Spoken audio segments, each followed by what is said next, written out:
Kolar MLA ಸರತ್ತ Kolar MLA ಸುಮ್ಮನೆ ಒಂದು 4 ವಿಮಾನ ತಂದ್ಬಿಟ್ಟು ಬರೀ ಇಲ್ಲ ಹಂಗೇನೈತ್ರ ಅದೇ ವಿಮಾನದಾಗ ಹೋಗಿ ಅಲ್ಲಿ ಒಯ್ದು ಹೋಗಿ ನೋಡ್ಕೊಂಡು ಬರ್ರಿ ಯಾವ್ಯಾವ ಭಯೋತ್ಪಾದಕರು ಏನು ಟ್ರೈನಿಂಗ್ ಕೊಡುವಂಥ ತಾನಿದ್ವಲ್ಲ ಅಲ್ಲಿ ಹೋಗಿ ಇಳಿದು ನೋಡ್ಕೊಂಡು ಬರ್ಲಿ. ಯಾಕಂದ್ರೆ ಫ್ರೀ ವೀಸಾ ಐತಿವ್ರಿ ರಾಹುಲ್ ಗಾಂಧಿಗೆ ಕಾಂಗ್ರೆಸ್ನವ್ರಿಗೆ.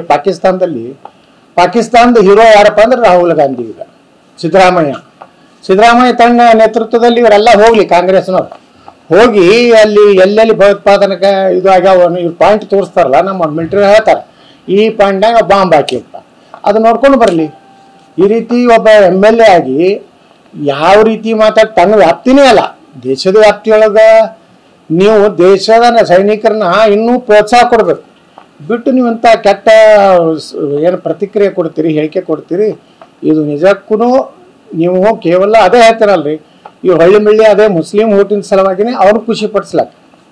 ಅವ್ರಿಗಿಂತ ಇವರೇ ಹೆಚ್ಚು ನಮ್ಮ ಹಿಂದೂಗಳ ಏನು ನಾಯಕರದಾರಲ್ಲ ಆ ಮುಸ್ಲಿಮರ್ಗಿಂತ ಇವರೇ ಹೆಚ್ಚು ದೇಶದ ಜೊತೆಗೆ ದ್ರೋಹ ಮಾಡ್ತಾ ಇದ್ದಾರೆ.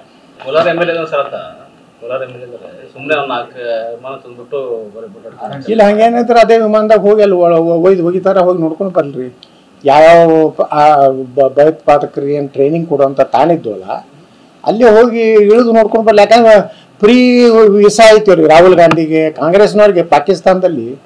ಪಾಕಿಸ್ತಾನದ ಹೀರೋ ಯಾರಪ್ಪ ಅಂದ್ರೆ ರಾಹುಲ್ ಗಾಂಧಿ. ಈಗ ಸಿದ್ದರಾಮಯ್ಯ ತನ್ನ ನೇತೃತ್ವದಲ್ಲಿ ಇವರೆಲ್ಲ ಹೋಗ್ಲಿ ಕಾಂಗ್ರೆಸ್ನವ್ರು ಹೋಗಿ ಅಲ್ಲಿ ಎಲ್ಲೆಲ್ಲಿ ಭಯೋತ್ಪಾದನೆಗೆ ಇದು ಆಗ್ಯಾವ ಇವ್ರು ಪಾಯಿಂಟ್ ತೋರಿಸ್ತಾರಲ್ಲ, ನಮ್ಮ ಮಿಲಿಟರಿ ಹೇಳ್ತಾರೆ ಈ ಪಾಯಿಂಟ್ನಾಗ ಬಾಂಬ್ ಹಾಕಿ ಅಂತ. ಅದು ನೋಡ್ಕೊಂಡು ಬರಲಿ. ಈ ರೀತಿ ಒಬ್ಬ ಎಮ್.ಎಲ್.ಎ ಆಗಿ ಯಾವ ರೀತಿ ತನ್ನ ವ್ಯಾಪ್ತಿನೇ ಅಲ್ಲ, ದೇಶದ ವ್ಯಾಪ್ತಿಯೊಳಗೆ ನೀವು ದೇಶದ ಸೈನಿಕರನ್ನ ಇನ್ನೂ ಪ್ರೋತ್ಸಾಹ ಕೊಡಬೇಕು. ಬಿಟ್ಟು ನೀವಂತ ಕೆಟ್ಟ ಏನು ಪ್ರತಿಕ್ರಿಯೆ ಕೊಡ್ತೀರಿ, ಹೇಳಿಕೆ ಕೊಡ್ತೀರಿ, ಇದು ನಿಜಕ್ಕೂ ನೀವು ಕೇವಲ ಅದೇ ಹೇಳ್ತೀರಲ್ರಿ, ಇವ್ರು ಹಳ್ಳಿ ಅದೇ ಮುಸ್ಲಿಂ ಓಟಿನ ಸಲುವಾಗಿನೇ ಅವ್ರು ಖುಷಿ ಪಡಿಸ್ಲಕ್ಕ.